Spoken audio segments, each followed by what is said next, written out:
My name is Sophia Thibodeau. I'm 39 years old, and the day I pulled up to my family's estate in my dented, rusting 2003 Honda Civic, my cousin leaned over to my uncle and said, loud enough for the entire ballet line to hear, "Is she serious? Did she really show up in that thing? At Dad's anniversary party?" Someone snickered. A teenage cousin pulled out a phone to record. I kept my sunglasses on. I handed my keys to the valet calmly, and his eyes went wide. What happened next made every single person in that driveway go completely silent. But let me back up. My name is Sophia Thibodeau. I'm 39 years old, and I grew up being the quiet one. I was raised in a big Louisiana family, loud Sunday dinners, strong opinions, and a clear, unspoken ranking of who mattered most. I was the middle child, not the favorite. That role belonged to my older brother, the one they always praised, the prized child who could do no wrong.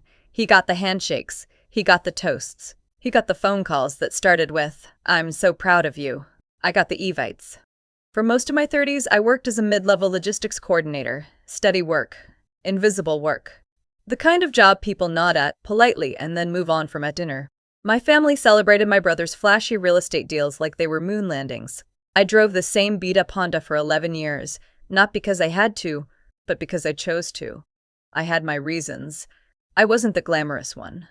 I wasn't the loudest voice at the table, but I had been quietly building something, and nobody in my family thought to ask. If you've ever been the one your family quietly wrote off, the one they stopped asking about, this story is for you. Have you ever had to prove yourself to people who should have believed in you from the start? Subscribe so you never miss a story like this. And tap like if you already know this feeling. The night it started unraveling was my father's 40th wedding anniversary party. A formal catered event at the family's country home. My brother Reginald organized the whole thing along with his wife Petra. I wasn't asked to help plan a single detail. I received a generic e-bite, the same one sent to distant cousins who hadn't been home in a decade. When I arrived, Reginald looked up from the receiving line with an expression I'd seen my whole life. Mildly surprised, vaguely inconvenienced. "Oh, you actually came," he said. "I figured the drive might be too far for, your situation." I smiled. I found my seat. It was at the back, the children's overflow table, where toddlers colored on paper placemats, and someone had spilled lemonade. Reginald and Petra sat at the head table with my parents, collecting compliments like currency.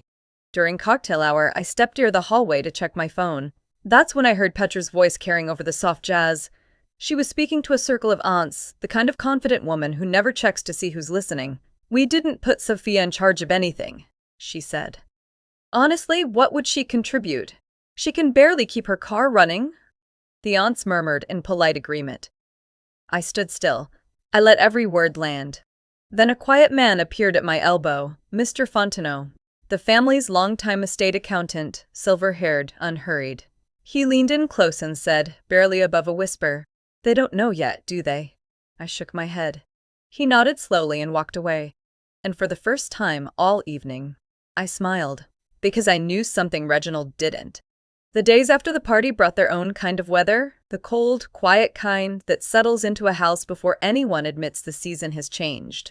I learned through a phone call with my aunt that my parents had quietly revised their estate plan. Reginald had encouraged it, pushed it through apparently, while I wasn't paying attention. My inheritance share had been reduced significantly, reallocated, handled. I called my mother. "Reggie just handles things better, baby," she said.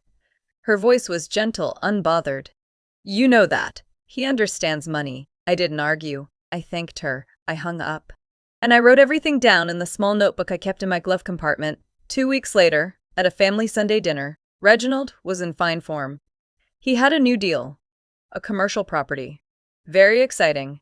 Very significant. He held the table's attention like a man who had been practicing for it his whole life. And then, without looking at me, he said, "Unlike some people at this table, I actually know how to grow wealth, not just punch a clock somewhere and hope for the best." Everyone laughed. My father chuckled. My mother smiled into her sweet tea.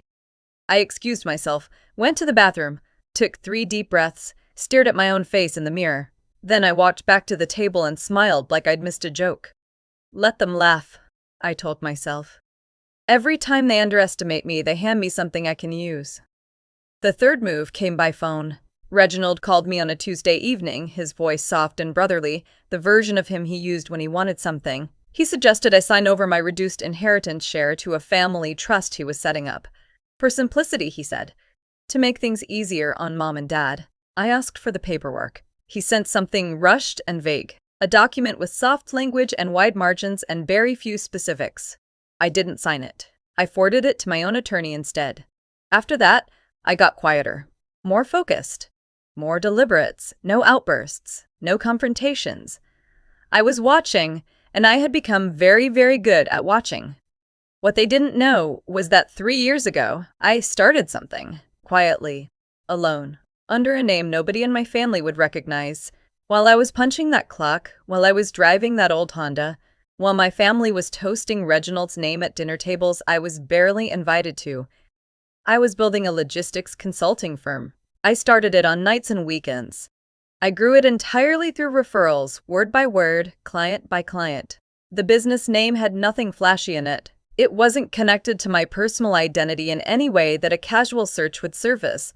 And recently, the firm had landed a contract with a regional distribution network, the kind of deal that changed everything. The valet at the anniversary party, his wide eyes, the ones I noticed when I handed over my keys, he had recognized the name on the registration card. Not my name, the company name. Because his employer was one of my clients, I kept driving the old car on purpose. I had learned something most people never do. When you look like you have nothing, people show you exactly who they are. There was one more thing I hadn't planned to reveal. The garage. But Reginald made that choice for me. Mr. Fontenot had served this family for 27 years. He drafted wills, managed estate documents, sat at the back of every important room with his reading glasses and his quiet attention. After the anniversary party, he reached out to me privately. He was troubled. Your brother moved fast, he told me, sitting across from me in a coffee shop near the courthouse.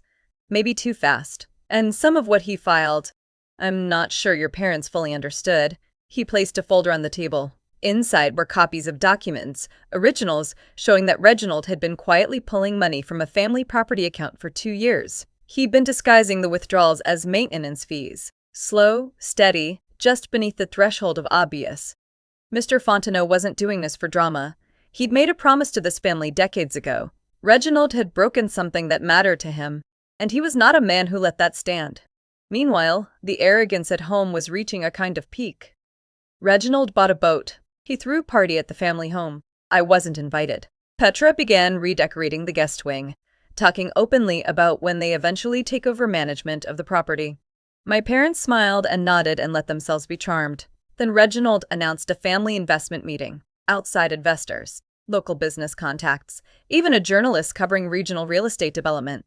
I wasn't on the invitation list. I found out from a cousin who felt guilty enough to text me. I called the cousin back and said only, "Tell him I'll be there." He just forgot to invite me. The morning of the meeting, the sky over the estate was the pale blue of a Louisiana autumn, the kind that feels polished and still before something breaks. I drove up in the old Honda, deliberately. The valet recognized me immediately this time. And when I asked him to open the side garage, he did it without a word. Inside the garage, parked exactly where I had left it for the past 2 years with my parents' quiet permission. They'd always let me keep work stuff there. Never asking what it was, sat a fully branded cargo van, clean logo, professional colors. The name Thibodeau Logistics Solutions printed across the side in crisp, unmistakable lettering. Several of the outside investors who were walking toward the entrance stopped moving. One pulled out his phone and searched something. His eyebrows rose slowly. Inside, Reginald had set up the living room like a boardroom. Projected slides, inflated property valuations, vague language about growth potential. He had his audience, and he was working it. I found a seat at the back, and I sat down quietly. He was mid-sentence when one of the outside investors turned in his chair, looked past Reginald entirely, and pointed toward me. "Excuse me, are you D. Thibodeau, from Thibodeau Logistics Solutions?" The room turned. I stood up. "I am. We've been trying to reach your firm about a Southeast expansion partnership," the investor said. "Your Q3 numbers were... Frankly, we were surprised someone your size pulled those." The sound in the room shifted. Reginald had gone perfectly still. Petra's face had lost all its color. I walked to the table. I set down a folder, calm, unhurried. Inside, Mr. Fontenot's documentation of the financial irregularities, addressed to my parents, copied to the attending investors. I didn't shout.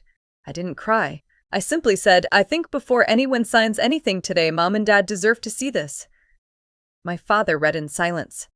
My mother covered her mouth with her hand. Reginald pushed back from his chair. Those are internal documents, those aren't. Mr. Fontenot stepped forward from the back of the room, where he had been standing quietly for the past 20 minutes. I provided those documents, Reginald, he said, and I'll stand behind every page. The outside investors quietly excused themselves. The journalist did not leave. What followed was slow and procedural, the way real consequences usually are. The estate plan was reviewed by an independent attorney and formally restored. Reginald's financial withdrawals were documented and handed to a CPA for full review. No dramatic charges, no public spectacle, just the quiet, irreversible collapse of trust. He and Petra stepped back from every family management role they had collected. The rooms they had been mentally redecorating were no longer theirs to imagine. 2 days after the meeting, my mother called me. Her voice was different, smaller somehow. She said, I didn't know. I should have known. I told her I believed her. And I meant it, not as a victory, but as honesty shared between two women who had both been looking away from something. I kept driving the old Honda for 1 more month, then I donated it to a young woman at my church who needed reliable transportation and had nothing. I bought myself something simple, something practical, nothing that announced itself. The business grew. The partnership moved forward. The chapters kept coming. They saw an old car and thought they knew my whole story. But I had never been writing the story they imagined. I had been writing my own, one quiet chapter at a time. If someone in your family ever counted you out, if they made decisions about your value before you had the chance to show them, drop a comment below. Say I'm still building. Because so is Sophia. And so are you. Share this story with someone who needs to hear it today. And click like to help this story reach others who need it. Every week, we share stories about real people who were overlooked, underestimated, and written off, and what happened when the truth finally came out. If this story stayed with you, subscribe so you're here for the next one. And if you're in the middle of your own quiet chapter right now, keep going. The garage door opens when the time is right.